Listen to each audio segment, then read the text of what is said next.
It's your favorite Compas, and we have you covered with plenty of sports content on this, your favorite show. The Cinco de Mayo weekend was filled with great events across all sports, and we're talking about it. We get into Canelo and Bad Bunny's homecoming in our new segment, Certified Compas.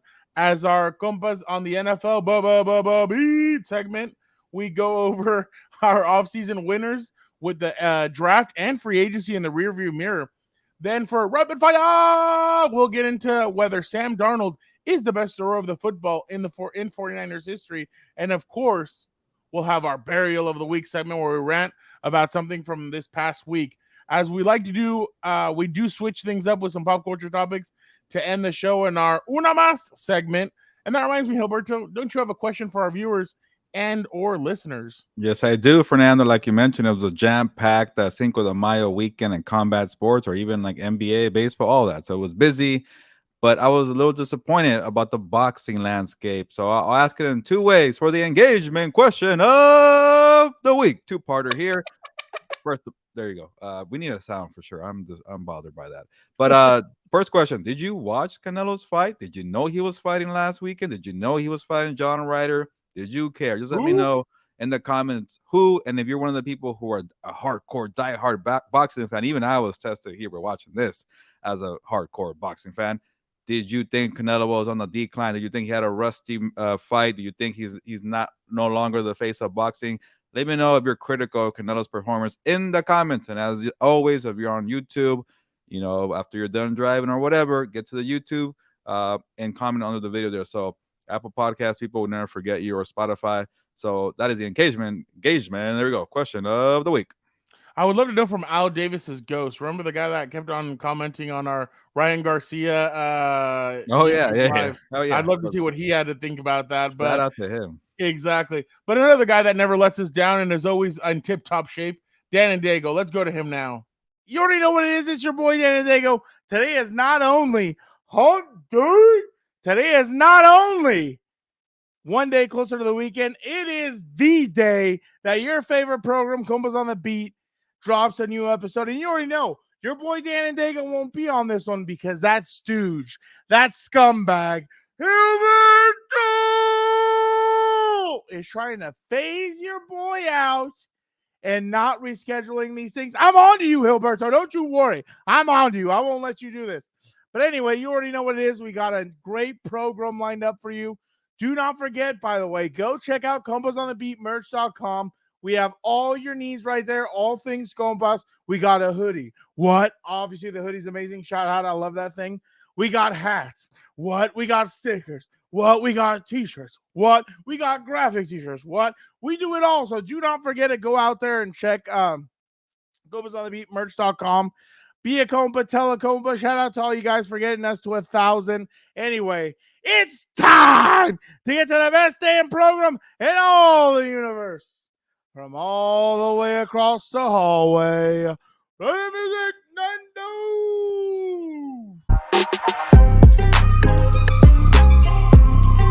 Welcome to Compas on the Beat. I am Fernando Ramirez. I cover the Chargers for the Sporting Tribune. With me, as always, my co-host, my tag team partner, Gilbert Manzano. He covers the NFL for Sports Illustrated. What's up, bro? What's up, Fernando? It feels like a while that I haven't seen him, but not really, because we did a bunch of shows last week. But you know what it was? Maybe I feel a little guilty, or I feel like I miss you, because I went to San Diego and I did not have an encounter with you in your hometown. And maybe it's guilt. I don't know what it is, but it felt like a long weekend, so maybe that's why. Yeah, I knew you were here. You and Danny Marcano, terrible human being. Neither one of you. Two of your best buds in your area. Nobody saw you. I know. You guys are two of the worst human beings I've ever known. This is your strike 2. This is only his strike 1, because last time he did see me. But no, but I'm just messing around. I know you guys had your own thing to do, but how was your trip? Yeah, it was good. Credit to the Padres fans, man. They're out there, full force. I know when you have a loaded team like that, I think I was seeing people are frustrated with Juan Soto, but people are happy about Tatis being back. And yeah, so I missed both the. You could discuss it later, but I want to say that you missed both? Huh? You missed both? Oh yeah, I missed both. That's what it was. I saw a bunch of Fernando Tatis jerseys everywhere, and they loved them being back. So I guess bygones are bygones, right? Yeah. If you're hitting dingers, nobody cares. And then. Yeah, I missed both because Hopefully, people aren't watching, but the seats were up in the nosebleeds, and it was a long voyage to get there. And then the second one, I wanted to be the good guy and get everybody beer and food because people, me being a non-commoner, I go to many games, so I was, what, go enjoy the game. I'll be the guy in the line, and then I missed all the dingers, so I was kind of disappointed. But it was a good time, and then walking around a gas lamp, I felt a little old because it's somehow become yet to be. Baddies. Yeah, but for now, you might find yourself feeling like if you're not in your 20s, you do not belong out there. So there you go. I don't go. I'm honestly, I don't go down there almost at all. But you went to Old Town too, right? Actually, yeah, I was also, that location. I think I posted it on Oh, Instagram. It was my yeah, first time over there. It yeah, was a it's nice really little nice. spot, actually. It was cool. The food was good.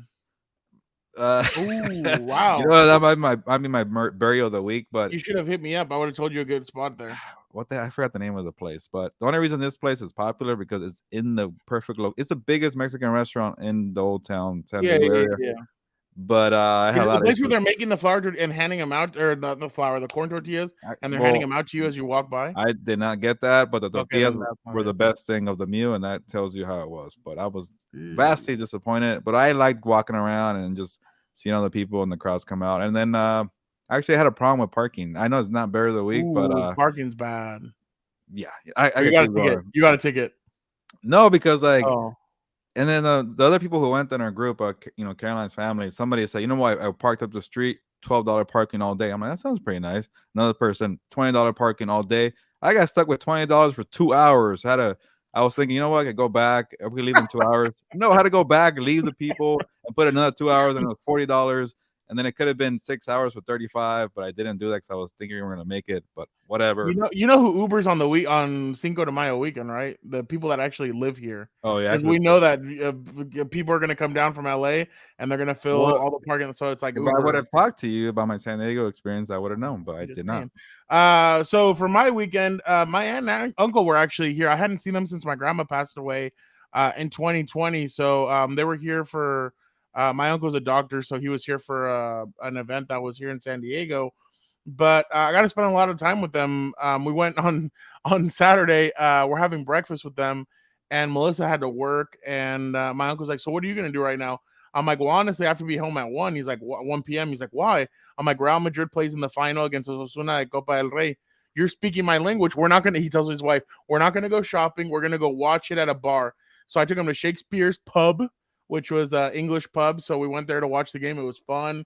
But got to spend the weekend with them. Definitely good to see them, and hopefully they make their way down here more often. But it was funny because my uncle's like, so we were at breakfast. My uncle goes, "I'm gonna have huevos con chorizo." And my aunt's like, "Why are you having Mexican food when we're coming from Mexico? Like, why aren't you eating food from here? Like eggs, sausage, this, that, like different things." He's like, "Oh, you're right." So like the next day he ordered like pancakes and bacon and eggs and this and that. So it was just Real funny. American food. Exactly. That's what she's like. That's why we're here.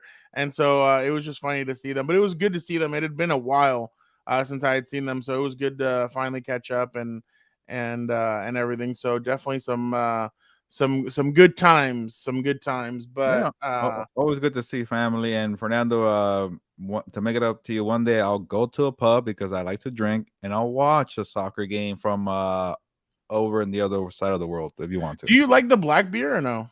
The Yeah, Guinness, I you like do. Again, it's now that I'm a little older and it hits me harder, I kind of get to the middle. I don't like the hoppy kind of really light one. It has to be in the middle, like a pilsner or a brown ale. The dark ones mess me up, but I do like them. so Guinness? Yeah, those are good. Okay. Yeah, no. So my uncle was like, "Yeah, no, I don't like it." I'm like, "Why?" He's like, "Well, I got a tour in London at the or not London, wherever the actual Guinness place is. So they gave us a tour, and the black beer was Ireland? freezing cold.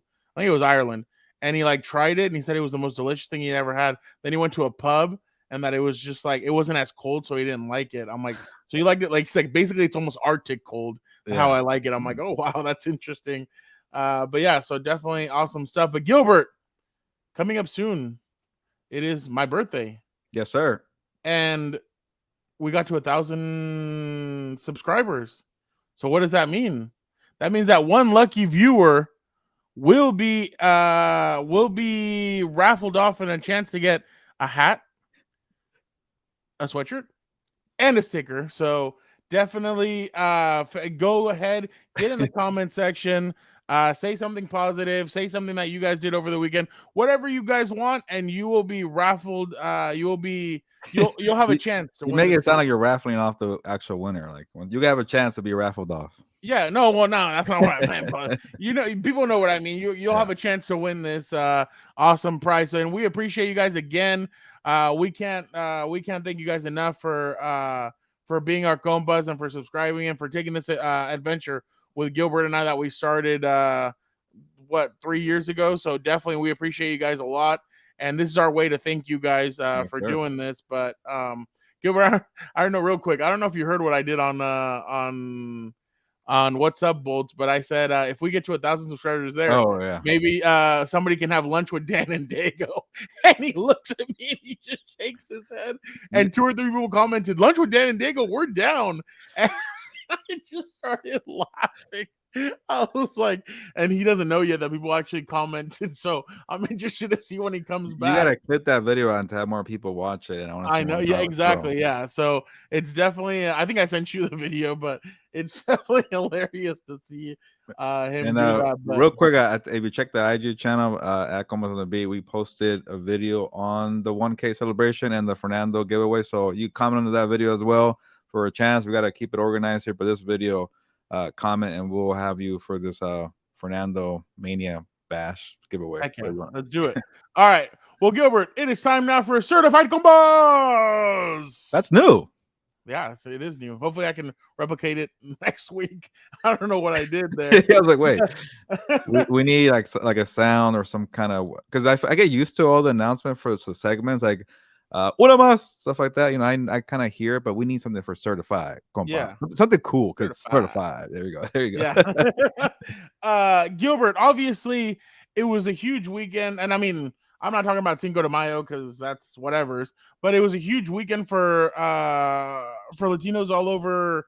I mean, I guess all over, just because Canelo Alvarez ends up going home to Guadalajara, Jalisco. It was his first time boxing there. I think he said in 12 years. I didn't even know that it was 12 years ago. Been a while. And then obviously Bad Bunny ends up going to Puerto Rico to wrestle with WWE, which is huge, especially everything that he's been doing all around. So I thought it was honestly awesome to see 2 of the biggest stars in their professions, I guess, end up going and being able to celebrate with their people. I mean, we all heard how big. I mean, even people who didn't even know that Bad Bunny was wrestling in WWE, they're like, wow, that's a pop. Like, and obviously you saw what Canelo did. Canelo went all out with the crown and the mariachi and everything. So I thought it was huge for the culture. And obviously, I just wish, I guess Canelo would have worn an LWO shirt. That would have been awesome. If he came out with an LWO, that would have been like, okay, perfect weekend. But I honestly thought, Gilbert, that it was a great weekend for Latinos all over. Yeah, and kind of to set the scene here for this new segment, Certified Compas, I want it to be where we talk about ourselves, our culture, and obviously tie it into sports in some way. And we're just kind of just 2 compas talking about it, our observation, and maybe down the line we get people to come in and talk with the compas, I have guests and stuff like that, and just shoot the, I can't say the word, but just have a good conversation. And yeah, and it was good to see these homecomings for the culture, and shoot the shiitake mushrooms with us. There you go. Shoot the shiitake mushrooms. Yeah, certified compas is good. But yeah, it was good to see 2 homecomings, and you know what? I'll start off with the WWE one before I get to boxing, because that one's kind of been established. Cinco de Mayo. It was cool that it was in his hometown of Guadalajara, Jalisco, which is not too far away from my hometown, or not my hometown, but my family's hometown, Tepic Nayarit, which is I think like 2 or 3 hours. 3 hours. So people love, it's kind of like the next big city, and people love anything that comes out of there, and they love the Chivas too. By the way, I read one of the story. I think it was Mike Coppinger from ESPN. I was reading the Canelo feature he did, and I did not know the Chivas do not allow players who are not Mexican on their squads. I'm like, oh, that's kind of interesting, but also kind of dumb, but whatever. But yeah, what else, I guess, on the Chivas. But basically, let's go to the WWE before I say some good things about the boxing thing, because I wasn't too happy about it. But and I'll put it this way: I wore my OWO shirt on Saturday evening, and I got a couple of compliments when I was leaving one of the bars. Somebody like, "Hey, cool shirt!" Like, oh, so it's catching on, and it brings out the childhood of having Latinos as pro wrestlers, and showing the cultural side of the luchadores and Rey Mysterio with the mask. But it kind of fizzled out. Like it felt like it was just Rey Mysterio for the longest, because obviously Eddie Guerrero passed away, and his legend is still there. But now I think there's something there, and I don't know if it's credit to Bad Bunny that Latinos art or whatever or sports is mainstream, that people are trying to jump on it. As companies want to make money. And by the way, I saw an email that I got in my inbox today that was the biggest backlash, I guess, viewership in WWE history. And Backlash has been around for a while, so there was monstrous viewers because of Bad Bunny. That's what he did and provided. But just to bring this LWO movement, when I saw it was at WrestleMania, I'm like, oh, cool, a one-off. Now they're running with this, WWE. So I thought that was cool. And I have some more for you on that. Okay. And then to go and expand on it to, get Vega. What's her first name? I forget. Alexa Vega to be, the homecoming queen, to participate in that, and just seeing her flag with her outfit, and just getting all the embrace and her crying, like what it meant to her. Dude, if she would have won, that place would have been ridiculous. Imagine, it would have been a nice little twist, actually. It would have. But the thing is that you're building up Rhea to be this unstoppable force that maybe she should have gone against Bianca. Bianca's starting to get that John Cena treatment, by the way, where fans are starting to get a little bit annoyed. They're kind of like, okay, maybe Zelina Vega versus Bianca would have been a good one, and maybe she knocks her off, and Puerto Rico would have gone insane if that would have happened. Yeah, and it was a great atmosphere. Like it just showed, I know Puerto Rico doesn't have like the biggest stadium, but they I think it was an arena, right? Or they don't really have something bigger. So it was a 2-day show, Friday and I want to say Saturday. And I think both were sellouts. So I think it was a total of 30-something thousand people. Yeah. So to see that on the island, and then even Damian Priest, I didn't like that they're going against each other, but just to see all even Carlitos come back, and then a bunch of I spit in the face of people who don't want to be dude. cool. I got excited when I saw that, and I didn't even like Carlitos when he was arrested. I think it was kind of annoying, but to bring him back for but that was another thing. He left. And then, like, Alberto Del Rio ended up being a scumbag. And because I remember a lot of people liked Alberto Del Rio coming in. I liked him. I thought he was awesome. He ends up leaving because of difficulties. And it's like, okay, all you had was Rey Mysterio. And for a little bit, WWE had no Mexican wrestlers because Rey Mysterio was gone. Yeah, and it was cool to kind of bring that back. Like I mentioned, like I didn't feel like they really built the momentum there from the LWO days. I know that was more WCW. And, but to me as a kid, like I know they're kind of stereotypes, Fernando, but it felt cool to see. Okay, they know what I go through. That's common for me to see. And you hate to kind of fit the stereotype, but yeah, not everybody's a cholo or a gangster. But yeah, it was just. And we met some of these people at WrestleMania events at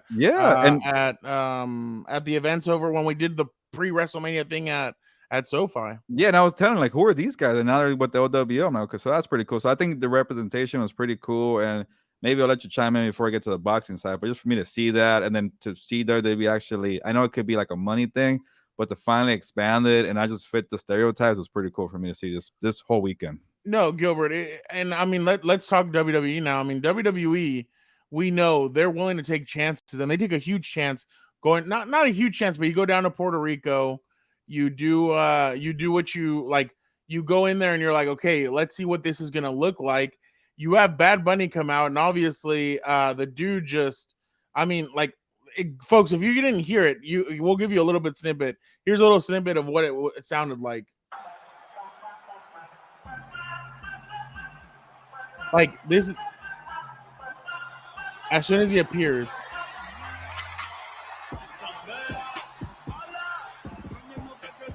Like, that is ridiculous. You don't. Dude, I heard the song was playing for like a minute. He was already in the ring, and they were still singing the song. Like you stopped after a while. It was incredible to hear these guys like go off on him, and they were so excited that Bad Bunny was there and he was gonna wrestle. But I really have to give. Okay, so I'm just gonna come out and say it right here, right now. Bad Bunny is the greatest celebrity wrestler of all time. There's no the bumps that this guy bumps are basically the hits and some of the stuff that wrestlers take, just in case if you guys didn't know. But the bumps that this guy took, he got thrown off and smacked into tables. He was taking kendo sticks. He took all kinds of beatings from Damian Priest. Not a lot of celebrities go in there and take that kind of beating. So to me, Bad Bunny is the greatest of all time. And now, I mean, the guy wrestled for over 30 minutes. Yeah, he needed that little break when obviously Carlito and them came in. They give him about a good 3-minute break. But that was to show off, obviously, Carlito and Sabio and everybody. So that was a good little break for him. But he wrestled for over 30 minutes. He didn't look like he was gassed. He didn't look like he was overpowered by Damian Priest. It was a great match. I give it a 4.75 for what it was. I thought it was a great showing. It was entertainment. They kept you going. The crowd was so into it. It was incredible. And you had two Puerto Rican superstars going at it. And while I'm giving Bad Bunny credit, Gilbert, I have to give it to Damian Priest too. I told you, why was Damian Priest chosen? Because they feel like he can carry a guy. He carried Bad Bunny well. They both did a great job. I think Damian Priest is I think WWE has something here with Damian Priest. I think they need to capitalize on this and put a championship on him, whether it's the Intercontinental or one of the heavyweights. It doesn't matter to me, but I feel like they need to put a belt on him soon. He is one of the top competitors. You saw the way he took all these different bumps from Bad Bunny. Bad Bunny was able to do the bunny exploder on him. It was just incredible to see the way these two gelled in the ring. Now, from what I've been hearing, listening, keeping my eye on, WWE is so impressed with Bad Bunny that they're hoping to get him for SummerSlam and for more paper. They want him to continue wrestling. There's even a chance that he could get the tribal chief or one of the world heavyweight like a world heavyweight champ. That's how impressed WWE is with him. They're thinking about giving him a world heavyweight championship match. By the way, this was Triple H, and there's no audio because I know they don't want to put the audio. This is Triple H and Bad Bunny after his match. This is them right there. They're hugging. They're hugging, and he's telling him something. You can't really hear the thing, but everybody was so excited with the performance that Bad Bunny did that they're saying that it's not a one-off. They want him to continue, and they want him to do a lot more. And the reason why Bad Bunny versus Damian Priest wasn't the main event is because he didn't want to overshadow Canelo, who's going to be in the main event of his boxing match. So supposedly that was it, that he didn't want to overshine another fellow Latino, and that's why Bad Bunny decided to make his a little bit earlier. But man, if this would have been a main event, it would have blown the roof off. I felt bad for the other two main event, or the other two. It was the Usos versus Kevin Owens, Sami Zayn, and Riddle, and then it was Brock Lesnar, Cody Rhodes. I felt bad for those two having to come in because these guys were way too on fire and they had the crowd screaming. But sorry, I went on a little bit of a tirade, but I'm so impressed with Bad Bunny, man. You've had the Met Gala, you've had Coachella, you've been doing all the kinds of stuff, and to still find the time to wrestle a match that like we just saw on Saturday, newfound respect. The guy literally can do it all. He's a fantastic wrestler. Well, wrestler or whatever you want to. I don't know if you want to call it wrestler because obviously it was a street fight, but he put on a show and he delivered. Yeah, and I don't think it even mattered that he went whatever third or last on the card because the Puerto Rico crowd was so into everything. Like they were like just involved in every type of way. It didn't matter. It could have been you and I out there wrestling. They would have blown the roof off the whole arena there or whatever it is, stadium. But yeah, I thought he did a great job, Bad Bunny. And the only thing is like you can't do it too often because it won't be as exciting. Exactly. I think the whole Puerto Rico dynamic was great. Obviously, for the big shows are good. You can't have them on every big show, but every now and then is great. And then that was pretty quiet. I know about the Bad Bunny thing, saying waiting for or going before Canelo. That's a big rumor, but remember, I told you when he came to San Diego I went to the second showing. For the first showing, he didn't come out for about an hour. It was delayed. Oh yeah, and it was because he was waiting for the Canelo fight to end. So it was definitely so that was one of the reasons why. And I thought that was a good idea to bring in all these people that are familiar for Puerto Rico, and also to buy Bad Bunny some time to recover and do whatever he has to do. But overall, great performance, and I really enjoyed the NFL it. players when they're in Denver. Yeah, so no, and then to cap it off with the Bunny Destroyer or the Puerto Rico Destroyer, whatever he calls it now, that was pretty Money cool for me to Destroyer see. is awesome. But man, it's just I was so high. Like, it's funny. Because Dan and Dago was gone for the weekend and Melissa was working, I had my mom watch the match with me. And so she'd be like, well, is he really hitting him? I'm like, Mom, please, for the love of God. I'm like, stop. I'm like, just enjoy it. And she actually got hyped in one of those. She's like, oh wow. Like, she's like, what do his music people think about him doing this? I'm like, I'm sure they're not happy about any of this because of the bumps that he's taken. But hey, he's living out his dream, and that's all we can hope for. And she was like, would you do that? And I was like, what, wrestle? She's like, well, take a hit. Or I'm like, dude, I was begging WWE the weekend of WrestleMania. Like, if you guys need a journalist to hit in the face with something, like, I'm your guy. I totally would take the hit. While Gilbert and Dan and Dago were like, oh, I do it for money. I'm like, no, I do it for free. Just No, kick me in the face, smack gotta me, pay. whatever you want to do. I'm down. But Gilbert, and the reason why it took I don't know why it's taking WWE this long to make it to Puerto Rico and on a main show, but hopefully it sounds like they might not be back for a while, and it may not. It sounds like it may not be a main show, but I think WWE needs to start branching out a little bit more and maybe doing more of their big shows. Gilbert, I told you last week, I think I did, that Seth Rollins got an 11-minute in Paris, France.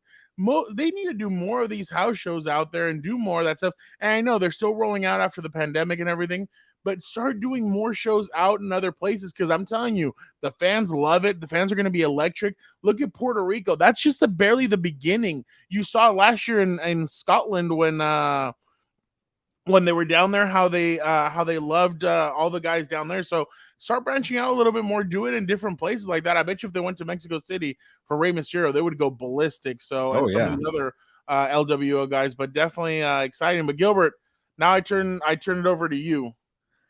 What yeah. did you make of the Canelo Alvarez Ryan Smith match? John Ryder. John Ryder, whatever. John Close Smith. enough.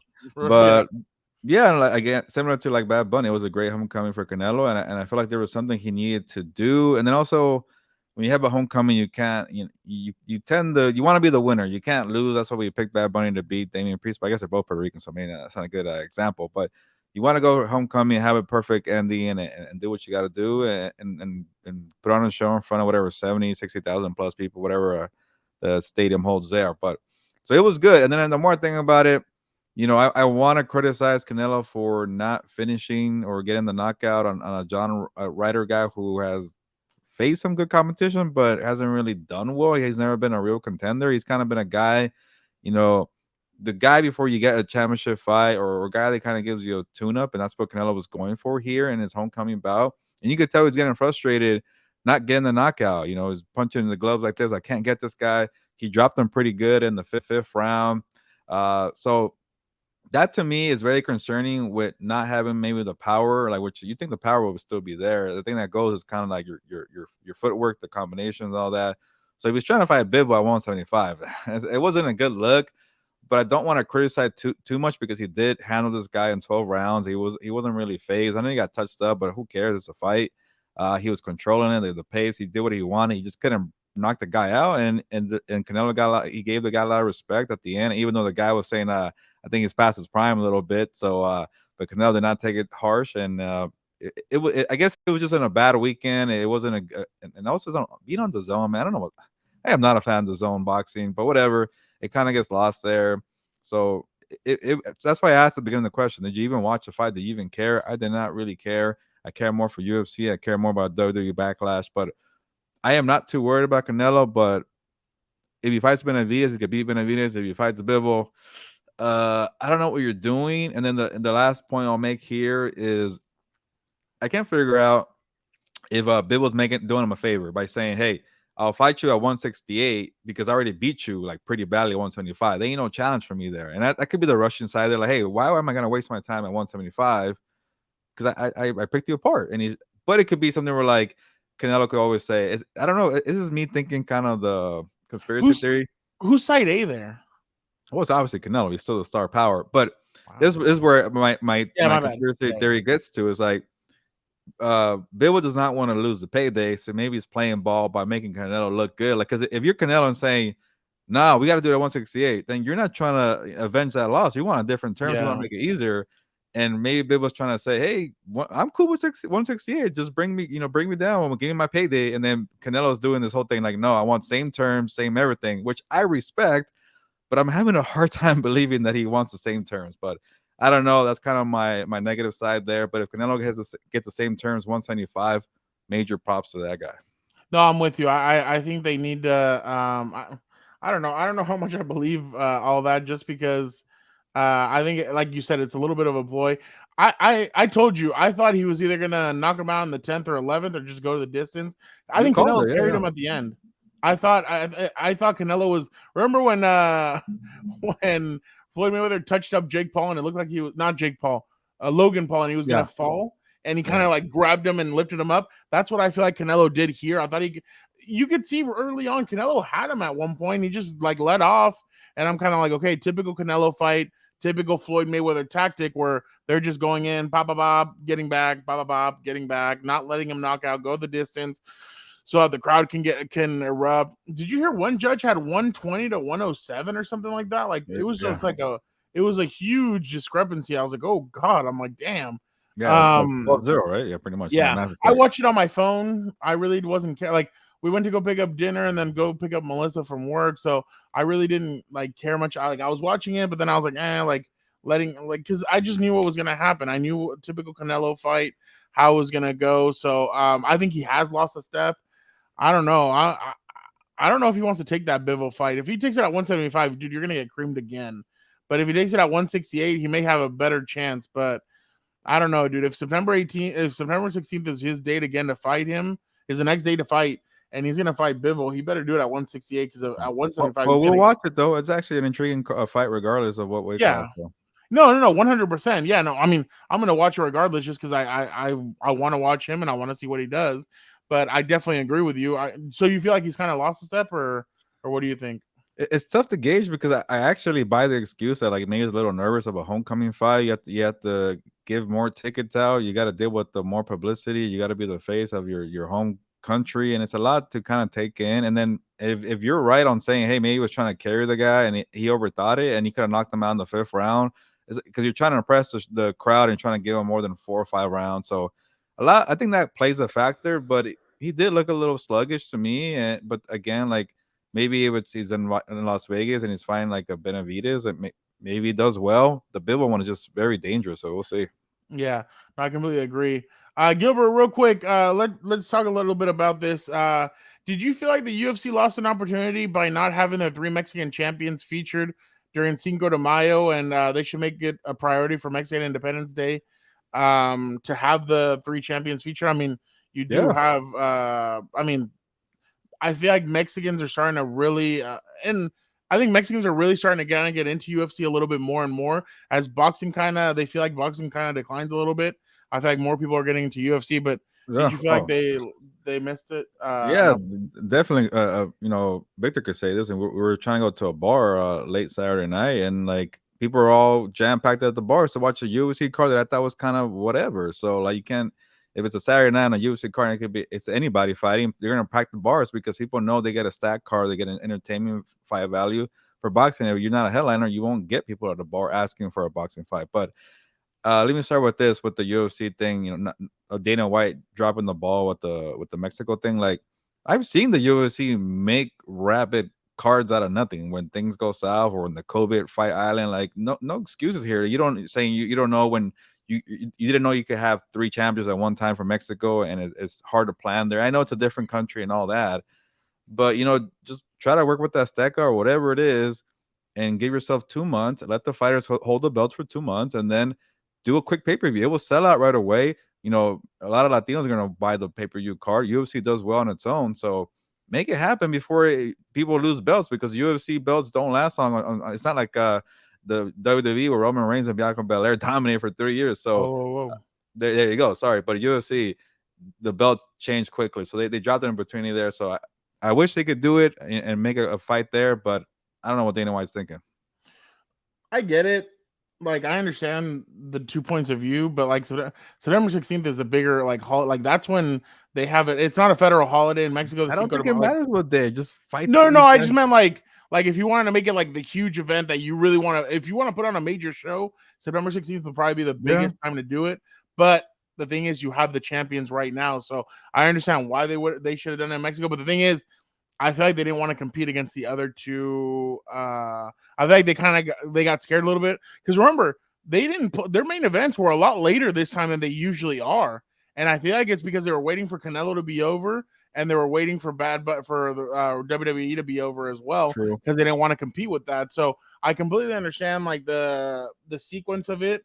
But I mean, if their champions can hold on, if these guys can hold on by September 16th, or maybe Dana tells them, hey, you're not going to fight until September 16th, then I would do a huge pay-per-view in Mexico because if Canelo fights in Vegas, I mean, it'll be big, but in Mexico, that UFC card might be even bigger. So I definitely, if they can hold off having those three guys not fight until September 16th, I would wait for it. But But because I mean, you can compete against Canelo. Now competing against the WWE would have been a lot harder, but competing against Canelo, I feel like they could end up. but regardless, give me Henry Cejudo against Brandon Moreno because I want Cejudo to get worked. He is definitely playing this card that he doesn't like Mexicans, even though he's Mexican background. But he's also being a good heel, so we'll see. I want to see that fight. I mean, I understood his point of view. Like, I'm not. It's like if we go to war, I'm not going to go with the Mexican side. I'm going to go with the American side, which is, I mean, obviously true. Like, you're going to pick the winning side.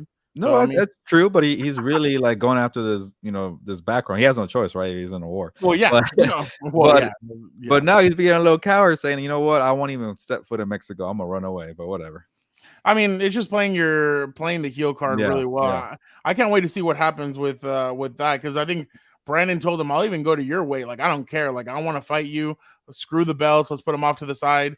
Let's just do this man to man. I was like, oh wow. So Yeah. definitely that'll be interesting to watch. But honestly, for him, I don't have an issue with him saying like, you know what, I'm not gonna have a Mexican flag. I'm not gonna have this and that. But I just feel like, yeah, you're not saying it right. You're making it seem like you hate your culture and he's not having the right approach. And everybody has their opinion. But for me, I'm gonna represent both. But he's really going with the heel angle here, and we'll see. Maybe it helps him his career. Heel angle sell. That's the thing is that Yeah, I know. people love a heel. So obviously, I bet you there's a lot of Mexicans that love the guy and they're probably going for him. By the way, it was funny because he's like who is he fighting? I really didn't even. Oh, Aljamain Sterling. Yeah, he's like, oh, I'm gonna fight for your people on Cinco de Mayo, for Yeah, your yeah. people on He your ran with day. that bit, huh? Yeah, but he said for your people and your day. That's how I can tell you don't know crap about what you're talking about because Cinco de Mayo ain't shit down there. So Yeah, you combat sports, you already all took about the a fat bit, L on man. that one.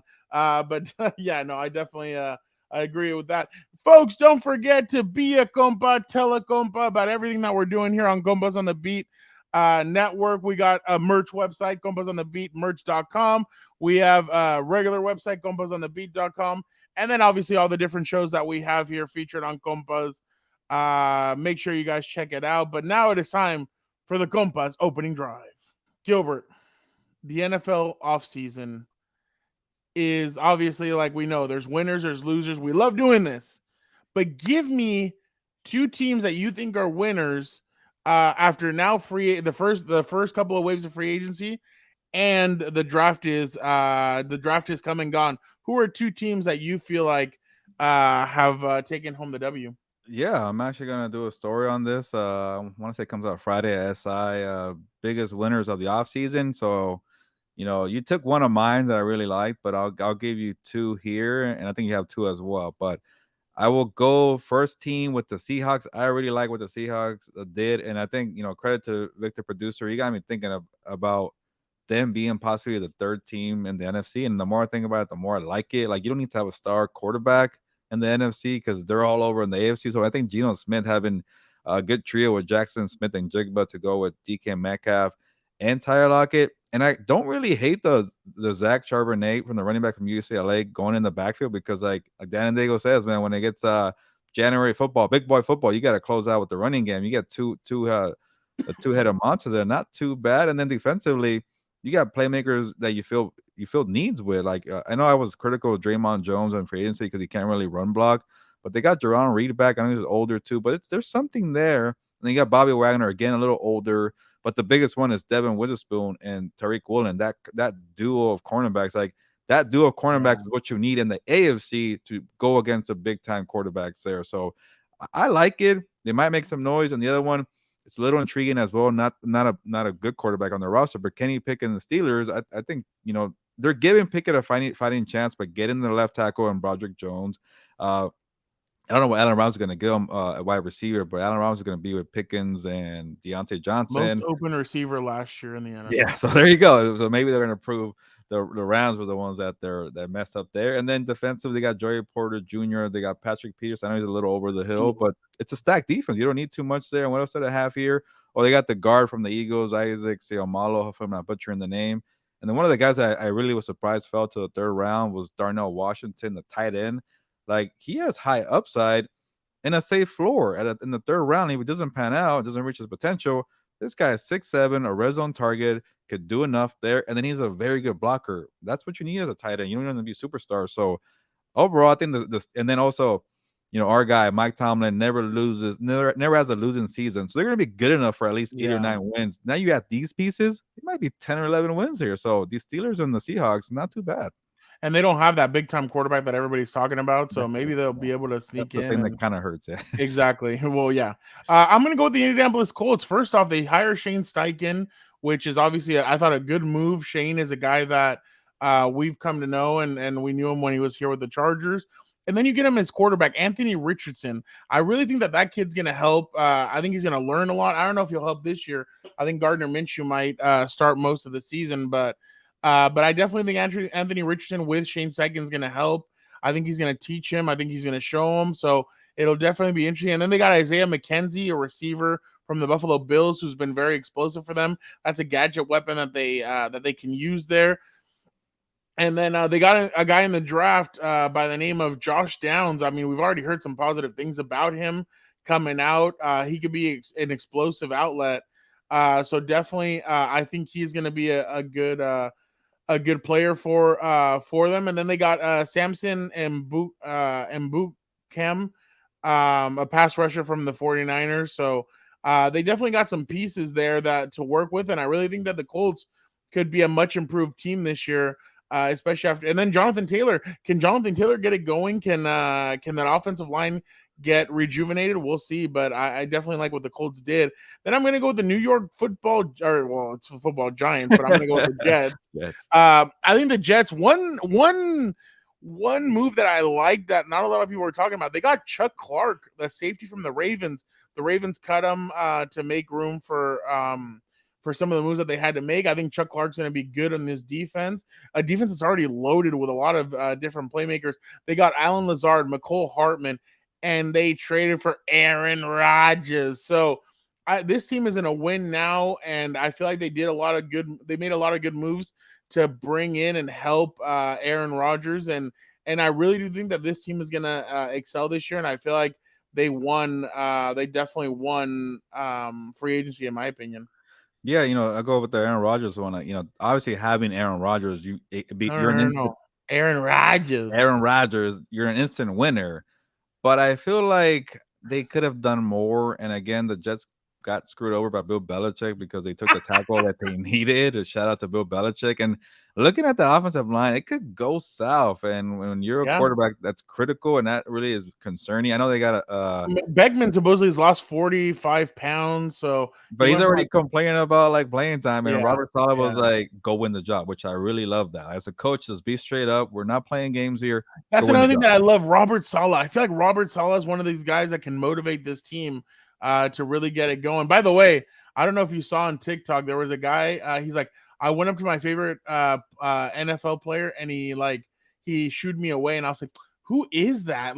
And I kept on looking at the video. It was Aaron Rodgers was at a nightclub in New York. Oh, really? And he was sitting there kind of just chilling while everybody was like dancing and doing all this stuff. And he's sitting there kind of looking like John Wick. And he turns and he looks at the guy. He's like, bro, I'm just chilling. And I'm just trying to drink. And I just started laughing. I'm like, damn. So he got the guy was just like he kind of dropped his head after that. But I thought it was pretty. He's in New York now. So Aaron Rodgers, get used to it. But I don't know. I just feel like, and then also the receiver core, to come away with Alan Lazar, Randall Cobb, and McCole Hardman, it kind of feels a little underwhelming. I know they got Gary Wilson there. Well, yeah. But they need somebody more of a playmaker. Lazar's good all around, but I feel like Aaron Rodgers is one of these guys that can kind of make. And I mean, I'm not. Yeah. I don't know. I'm just interested to see kind of how all this is going to work. They still have what's the name too from the ex Titans guy, Oh yeah, um, Corey Davis, but Corey Davis. So I don't know. Maybe he but makes that work. But and we got a good defense and it's a good core, but I just feel like they're missing a little more. But they have to be maybe they they have to make be a winners trade or though. something because Maybe. I mean maybe DeAndre Hopkins showed up for the exercises, but who knows if he still wants out. But, But for now, before we move on, one random thing I want to kind of get your 2 cents here. The GM Brand Carton, I think, or Carton for the Titans. He's a new GM, so he's kind of oh, he's newer than me. I don't know if you saw this, I but didn't. because the Titans didn't get a wide receiver, people were like, the reporters were going off. I'm like, hey, where's the wide receiver? Why you went to the 7th round to the wide receiver? And he pretty much said, hey, Oh, never let's mind. be positive here. Let's celebrate these kids here. And I'm like, you're off to a bad start, Rand, there with the media because they're not here to be your cheerleaders. And I just thought that Exactly. No, hell no. If you want cheerleaders, you know where to find them. But no, I don't know. I thought you were going to tell me about who was it that one of the guys was told that he was boring by one of the head coaches. Oh yeah, that too. That was Arthur Smith. I thought that's what you were going to ask me. I was going to laugh. Kornarski for Yeah, and the Titans had a yeah. nice little draft with Levis and Kornarski, but yeah. But that Yeah, was funny. that was pretty funny. But another guy who always keeps us entertained, Gilbert, is Dan and Dago. Always with the laughs, always with the information. Let's go to him now and see what he's got cooking up. You already know what it is. You're coming back to me. You missed Dan and Dago. I totally get it. Do not worry. I will be back on next week's episode. I won't let that scumbag win. It's not gonna happen. But anyway, also, do not forget to check out. We are on all social media platforms. Get out there and find your Compas.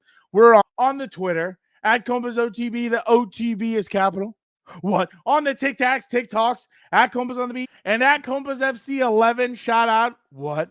We're also on the Instagrams at Compas on the Beat. What? And do not forget to check out all the great NFL updates on Hilberto's Twitter. I don't remember because he uses multiple ad handles, so that's on me. My bad. And do not forget to go check out Fernando's Twitter at Real F Ramirez. He keeps it the same across the board. Shout out to him for keeping it normal for everybody else and easy to find. But anyway, enough of Dan and Dago. Let's get back to the program. Gilbert, it is time. Well, thank you, Dan and Dago, for that. But it is time. We always appreciate your good information. But it's time for Rapid Fire. Holy crap. I am going to butcher this, but I'm going to try. Okay. Matt Mayoko? Yeah, you got it. Oh, there we go. The 49ers beat reporter from the NBA, God, that's what I butchered. NBC Sports area said that last week that Sam Darnold might be the best thrower the 49ers have ever had. Could Kyle Shanahan make Sam Darnold the quarterback he was drafted to be? It was his destiny when the Jets took him 3rd overall in 2018. What he said, the best passer of the thrower. Is that what he said? Best thrower the 49ers have ever seen. But like best thrower, like since he's been the 49ers reporter. That's what I don't understand. Like, did he watch a couple like offseason program throwing sessions? He's like, ooh, that's a nice guy. throw. There's a thing called YouTube. Look up Steve Young, look up Joe Montana. Yeah. Hell, even look up Colin Kaepernick. Well, he didn't say hardest thrower, so I guess that wouldn't be. It just because Colin Kaepernick broke Randy Moss's finger one time. So yeah, but I don't know. I guess if you're going to specify he's a good thrower, like it looks nice, but he's not a good quarterback, and you're kind of like towing the line there of like getting people positivity, especially like 49ers need some kind of quarterback positivity with Trey Lance and Purdy. So I don't know. He's a well-respected journalist, or maybe he phrased it wrong or was trying to narrow it down to just pure throwing motion. I don't understand them, but yeah, people didn't really take it. I told you this guy's gonna be the starter week 1. You actually, ever since you said that, I've been seeing Sam Darnold hanging out with George Kittle and CMC at the Warriors game. Did you see what they did with Tom Holland? Oh yeah, they were doing. They were shooting spider webs at him, and him and Zendaya started laughing. I thought that was hilarious. Well, like, but I don't know. You trade Trey Lance, like I would think like trade him, have him on the bench. I want a gadget player. Go in there. Okay, fine. Multiple times. So if it's not Kirk Cousins in the trade for Trey Lance, and it's just Darnold and Trey Lance, you feel very comfortable he's gonna beat out Trey Lance, Sam Darnold. Yeah, I think he's gonna beat out Trey Lance. That's gonna be a bad. I don't know what tells me, but I'm starting to believe in that more, and I'm gonna take the L if this happens because I was very adamant, but we'll see. We'll see what happens. Gilbert, you were there for this game. The Padres and the Dodgers faced off this weekend. The Dodgers obviously took 2 out of 3. But the Padres put on a show, I guess, in a sense.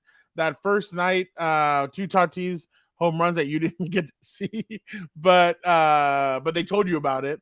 But the Padres ended up winning that game, and then they had a Clayton Kershaw kind of crying meme after they lost. Is that something or nothing? What do you think? I mean, do you feel like a lot of Dodger fans took exception to it? They weren't happy about it, but to me, that's a new age media. That's what's happening. We see the Chargers with their social media, what they do, all the fun that the NFL is having with their social media teams and the way they kind of bicker back and forth.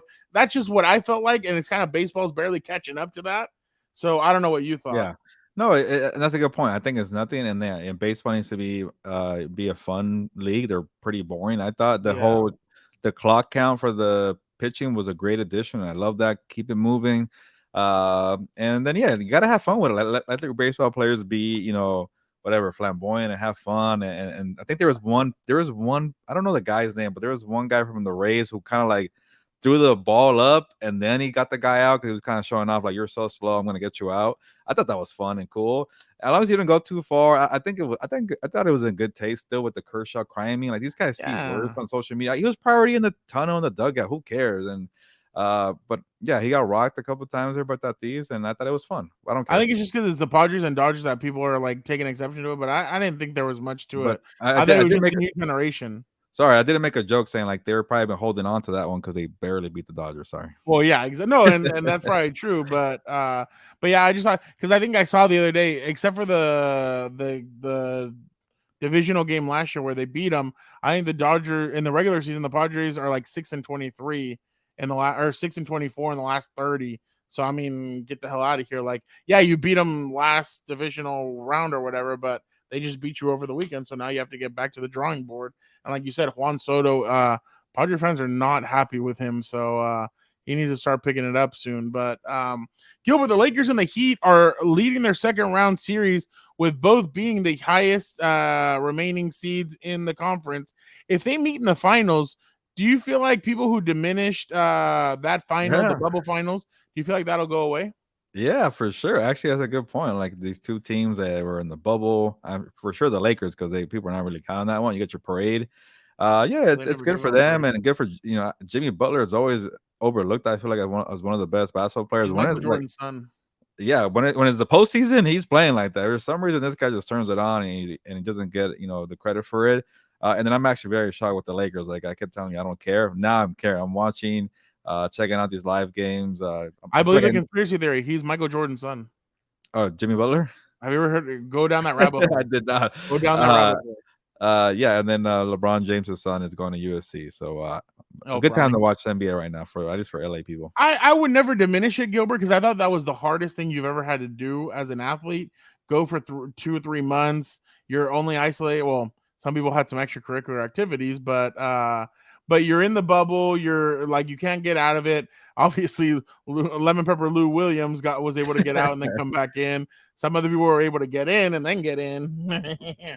but definitely some interesting stuff. I honestly thought it was interesting. I really think that in the next couple of years, I hope journalists who were down there write books about it, especially some of the Lakers beat reporters who were down there. It'd be interesting to see what it was all like. But I thought that was one of the hardest things athletes had to do. Athletes, reporters, the crew that was down there. So I give them credit. I would never diminish. I would never call it a Mickey Mouse ring because it's hard to do that, to be down there and do all that. But I still remember when the Dodgers winning. I was gonna say. I still remember when the Dodgers won the World Series. What's his name? That one I may count a little bit less because it was only 60, only a 60-game season. But I still remember Justin Turner tested positive when the night that they won. He leaves, then he comes out for the celebration and does everything. I was like, this guy, but no, I don't diminish it the way other people do. Yeah, whatever. Let's move on. Yeah, Gilbert. Last week during a segment on Good Morning Football, Kyle Bryant gave us 7 tiers of QBs in the AFC, and Trevor Lawrence was not happy about where he was slotted. I think he was in the 6th or 7th. Oh, he was on the bottom he quote tweeted the tweet and put, "The game ain't played on paper. Is this something or nothing?" It's something because first of all, I thought the list was horrendous, and also I didn't know that was a real Trevor Lawrence because you don't know anymore nowadays. I'm like, I Yeah. don't really care who's this Come on, random Elon. fake Trevor Lawrence. I'm like, oh, is it real? Okay, there was something there, and By the he's way, kind all of these people that are surprised that Elon gave them back their check mark, BS. I'm calling you're paying for it. I don't believe that oh, Elon out of the kindness of his heart gave it back, except for LeBron James. But yeah. everybody else, I feel like they are paying for it. Well, My he's bad. just giving out blue ones. Give it back to me if you Yeah, want. me But too. yeah. But anyways, he's a kind of a quiet dude, Trevor Lawrence. So that tells you how annoyed he was with this because all offseason people are saying Trevor Lawrence is top 5 quarterback, even overall, or especially in the AFC, and to be like, I think he was hanging down there with Ryan Tannehill in this tier. So it was pretty bad, and I was like, okay, he's no way near. And then yeah, but I don't know. AFC is stacked. I get it, but he is not at that bottom level right now. Yeah, no, I mean, come on, get out of here. Like, and I even went to the profile to see if it was fake or not, and it was not. So I definitely thought like, what the hell is this? Because I uh I couldn't believe that Kyle Brown, because I mean Kyle Brown, we all know. I mean, he usually is. I don't know if it's spot on, but here's the tier list. Oh, there It's, it goes. oh my god, he's Oh, with it was Tua Kenny Pickett, Mac Tagovailoa, Jones, yeah. Kyle, Kenny Pickett, and I Mac was Jimmy Jones, G at number 5, and Russell Wilson. and Deshaun Watson are Yeah, do all you see above how he him. played last year? No, get out of here. Like he had, I bet you, you know what? He's good friends with Doug Peterson. Doug Peterson hit him up and say, "Hey, can you piss off my quarterback? I need you to put him down there on that list to really tick him off." He is no, like, dude, come on. There's no way he should be right there next to Justin Herbert in tier 3, if anything.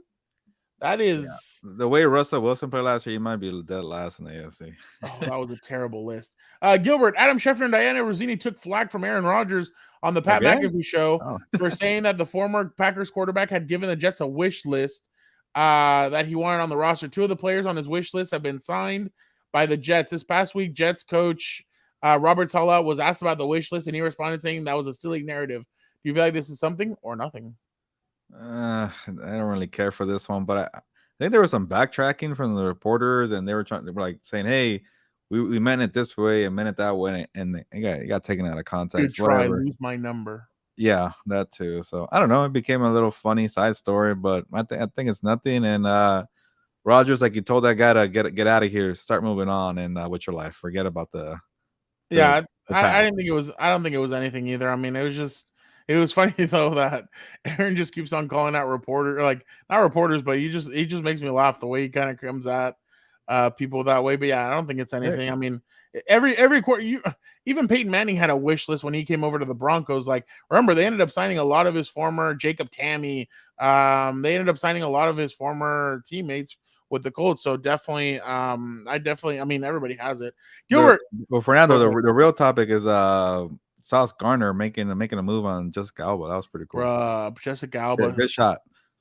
Or apparently he was trying to do it. I think it was with a friend or something, but I don't know. Body Yeah. alert. So. But he She's didn't know so who she was though. That's definitely something there. How do you Is not she know married? who's is she? I don't know. She's married? I thought she was Okay. streets. But Damn. he did not Um, know who that was. I'm like, come on. but the way he was flirting with her, I was like, he does not know she's married because And he he was up. doesn't care I think she probably. has a baby line now that has made her Oh a yeah. lot of money. So Good for her. yeah, good for her. Gilbert, Peter King in his weekly column for NBC Sports said that there's a chance that the NFL schedule might not be ready to be announced on Thursday, May 11th. There's a possibility this might be due to Lamar Jackson and Aaron Rodgers situations getting settled this past week. If this is true, how many primetime games should the Ravens and Jets each get this season? What I'm pretty sure it's not true. I think I saw it confirmed earlier today. So it's gonna be Thursday, but I'm sure they were probably holding it for a little longer than expected for a couple of days, maybe because and I think it's smart. Like, you don't want some crappy schedule for the 2 of the best quarterbacks. Like, say Lamar would have gone somewhere, then it's like, crap. Like, imagine this would have dragged out for a while and you're kind of backfiring as a schedule Yeah, maker. that would have been bad. But yeah, expect the schedule, I think, on Thursday. I'll say the Jets get 4 primetime games and the Ravens get 3. Okay. Yeah. Well, you've kind of seen the picture with Lamar Jackson, but also he has OBJ, so who knows, maybe. Yeah, definitely. All right, Gilbert. It is time to bring on the fellas and see, and I will be asking Vic how his Oh, weekend was. one So fella. obviously,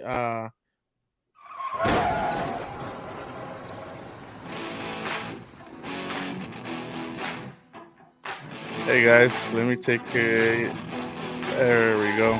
oh my bad. I just No. tried. Vic, how you doing? How was your weekend? It was good. I got to see Gilbert on Saturday for a friend's birthday Oh, you meetup, got to see and him. That was nice. yeah, yeah, yeah, we got to see each other. So that was pretty Close cool. by. Yeah, You were yeah, close by too. yeah. All right, let's also bring in.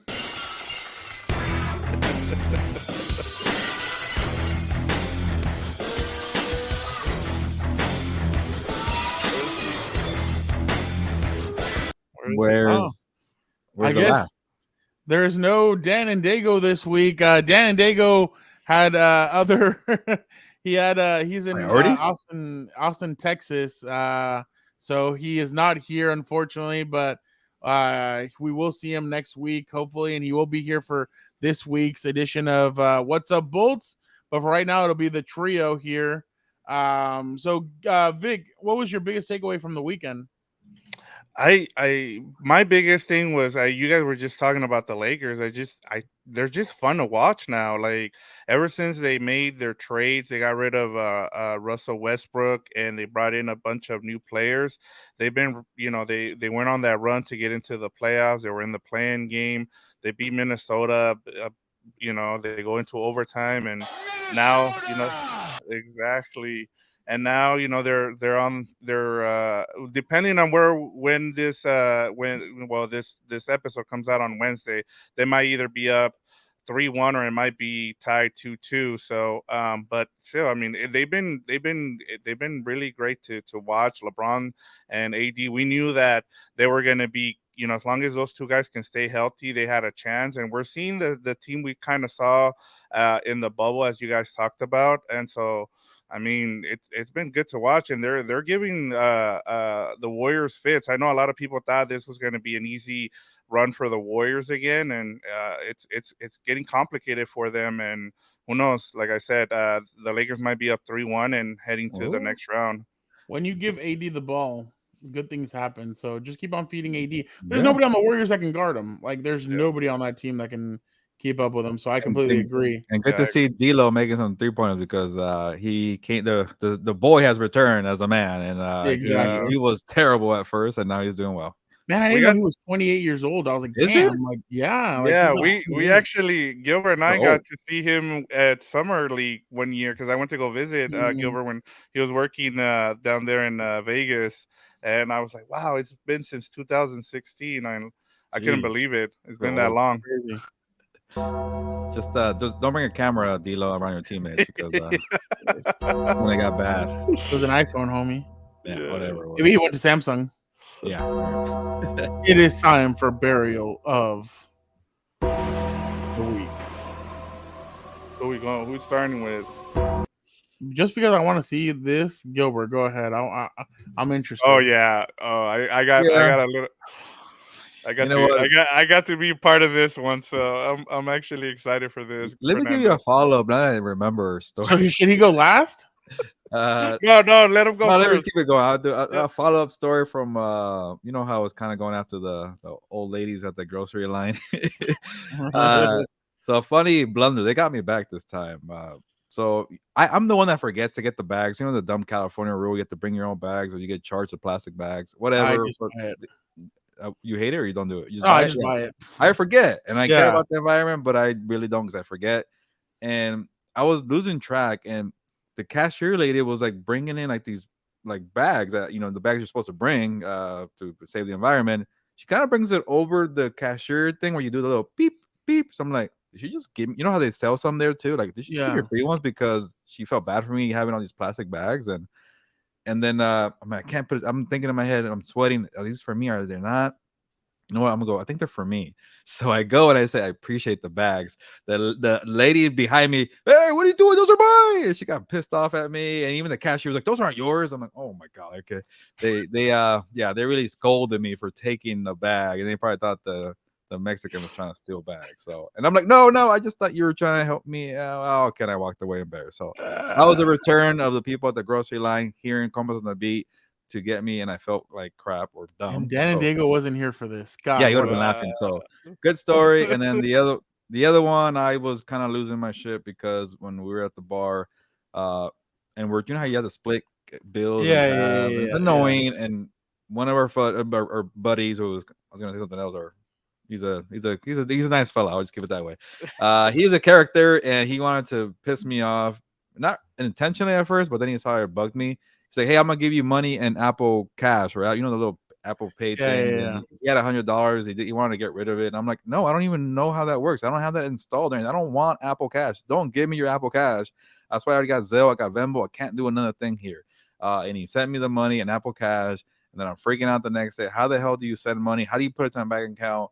Whatever. And we're splitting the tab, and I just told Alonso, I learned how to send it through text. I'm not trying to wait 3 days to get this in my bank account. So I sent him the Apple Cash, and I said, it's your problem now. So please, like Dan Diego says, technology, no more. I settled on Zelle. I can even do Venmo, not doing PayPal, not doing freaking Apple Cash. I don't want it. No more. That's it. I got my two. Vic, go ahead. Here, let me set it up here.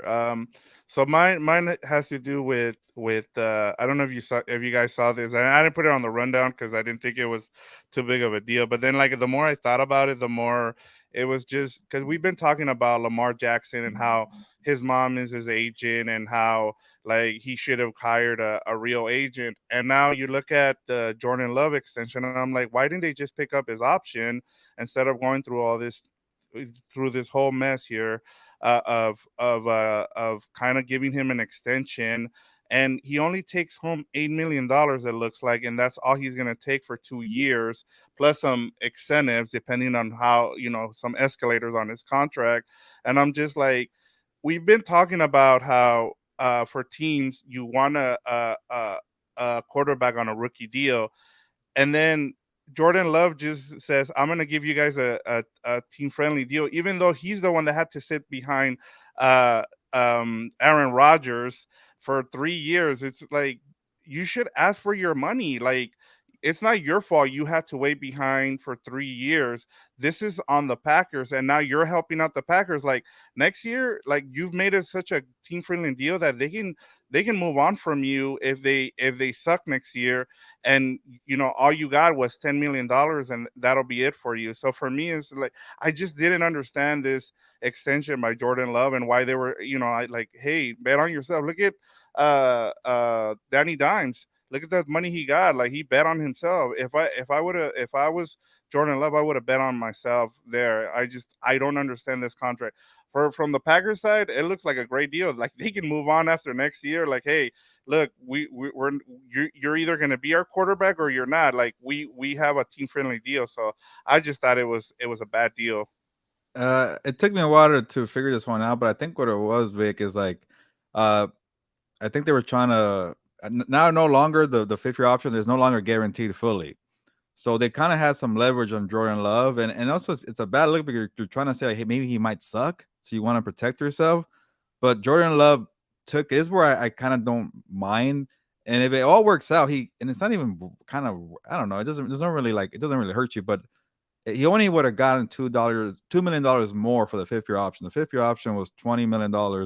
The fifth year option, I mean, the new fifth year, which is not really the option anymore, is $22 million. So you get a little $2 million bump there. But then also you get $18 million guaranteed for the new fifth year, which is not the fifth year option. And then the old terms, the Packers could have easily got out of the fifth year option because they in the new CBA, you don't have to fully guarantee the fifth year option. So the Packers protected themselves by saying, just in case you suck, Jordan, like say you suck Jordan Love in year 4, with the fifth year option, we could easily just release you. Nothing. But now with the extension, regardless of how bad or how good Jordan Love plays, he gets guaranteed $18 million. So in a way, he was trying to protect himself too. It's a very complicated thing, and it's a very unique situation. But yeah, maybe you force the Packers' hand and say, hey, you don't want to give me the fifth year option, don't pick it up. And if I ball out, then I'm gonna get it more like the Danny Dimes. But I think he wanted to protect himself So it's a little weird that nobody really believes in themselves. So I think he's still going to get $18 million regardless of what happens. I think that's the way I saw it. Yeah, it was just like I said, like the more I looked at it, I was like, why is he helping them out? But like, you're the one that had to wait behind Aaron Rodgers, like, and who knows, maybe it works out for him and good luck to him. Like now he's able to help them out. I know they had to trade Aaron Rodgers' contract and they're still on the hook for that, but it was just a weird, like, why are you the one helping them out? Like, it's not going to benefit you anyway. So, and I get it, like you're the one getting the money. So, well, I'll leave it at that. But go ahead, Fernando. What is Mine's your? easy. Canelo, Bad Bunny upstaged you in every way possible over the weekend. Performance, intro, and decision. Bad Bunny overtook you. So my boy, you got ways to climb back up, and I don't know if your age is gonna let you climb back into this, but I didn't think Canelo had a good showing at all in anything he did over the weekend. But that's my burial. I mean, just quick, simple, easy. But yeah, it's time to get to una más. Vic, the floor is yours. I'll keep mine short. Guardians of the Galaxy is the best movie I've seen since Endgame for in the MCU. I cried, I laughed. The soundtrack, as always, with James Gunn. It was a great way to finish the three movies. And then the last thing I'll talk about is Megan, my partner. We started watching Silo on Apple Plus. Really good show. We're 2 episodes in. It's a weekly show. But I'll have a little bit more as we go along. It was really, the first 2 episodes are really good. It's kind of like a sci-fi.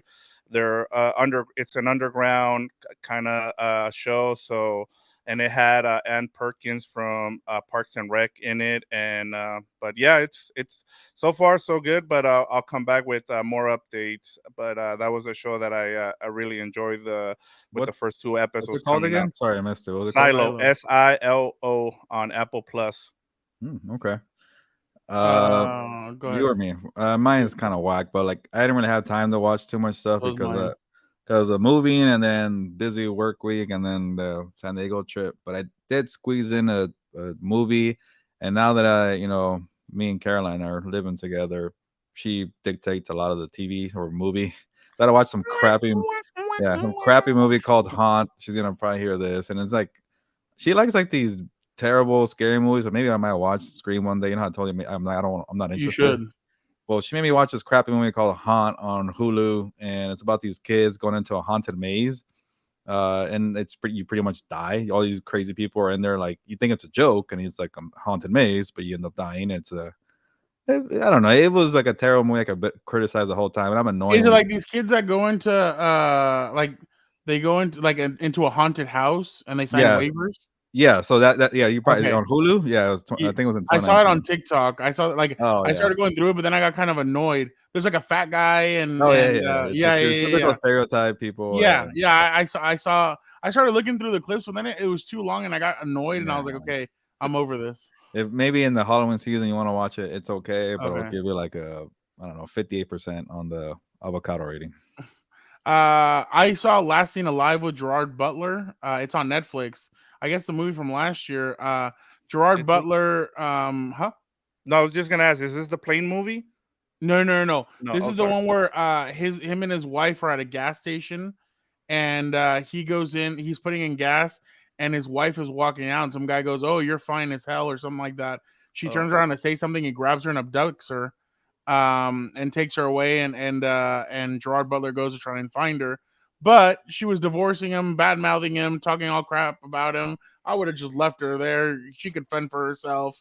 I would have been like, next. No, I'm just kidding. But Gerard Butler goes back to find her. It's funny. I watched it with my mom. My mom goes, yeah, maybe you won't be bad mouthing her. Maybe she won't be bad mouthing him anymore. And she won't sign the divorce papers anymore. And I started laughing, but it was a good movie. I mean, I gave it a 7.2. I thought it was fine just to watch, a interesting movie to watch. But yeah, Gerard Butler, I think, is a good actor. So I like watching whatever he's in. But There you go. all right. Well, We appreciate you guys so much for watching another episode of Compas on the Beat. Don't forget to check out everything on Compas on the Beat Network, Compas on the Beat merch.com. Don't forget to check out compasonthebeat.com. Don't forget to check out What's Up Bolts. Dan and Dago and I graded all the Chargers draft picks. The draft class was actually not as bad as what people thought it was. Don't forget to check. And this week we will be doing an episode with the schedule launch. So, and we have a surprise for you guys on What's Up Bolt. So make sure you go check that out after the schedule releases. And then obviously don't forget to check out House of Horns, where Gilbert and Vic, the producer, had to talk about 14 players that the Rams drafted. So I'm sure that was a lot of interesting stuff there. Don't forget to check out Compas FC this week, where we will have all your Champions League recap. And Manchester United lost again. We'll see who Eddie and JC blame for that one. Definitely should be interesting. But we appreciate you guys so much. Don't forget to check out Comeback Compass as well. You guys had asked us for it. We're doing more there. We're going to be doing a lot more come this summer. So we appreciate you guys so much. Thank you guys for checking us out. Don't forget to be a compa, tell a compa. Comment below to be entered in the Fernando Bash hat, sweatshirt, and sticker. We appreciate you guys again. Don't forget, be a compa, tell a compa. Gilbert, sabes que? Vámonos. Yeah, what a good show without Dan and Dago. But hopefully, he had a good time. You know, priorities are priorities. That's scumbag. Whatever. Yeah, he's gonna watch this. But yeah, you know what? We kind of missed him. So yeah, we did. It's okay. But all right, whatever. Yeah, now it was a good show. We certified compas, new stuff, combat compas. So there you go. Me pissed off of more things. And we talk baseball, we talk NBA. But when Dan's back, we'll see how he handles this new approach here. But on that note, ya nos vamos, pues vámonos.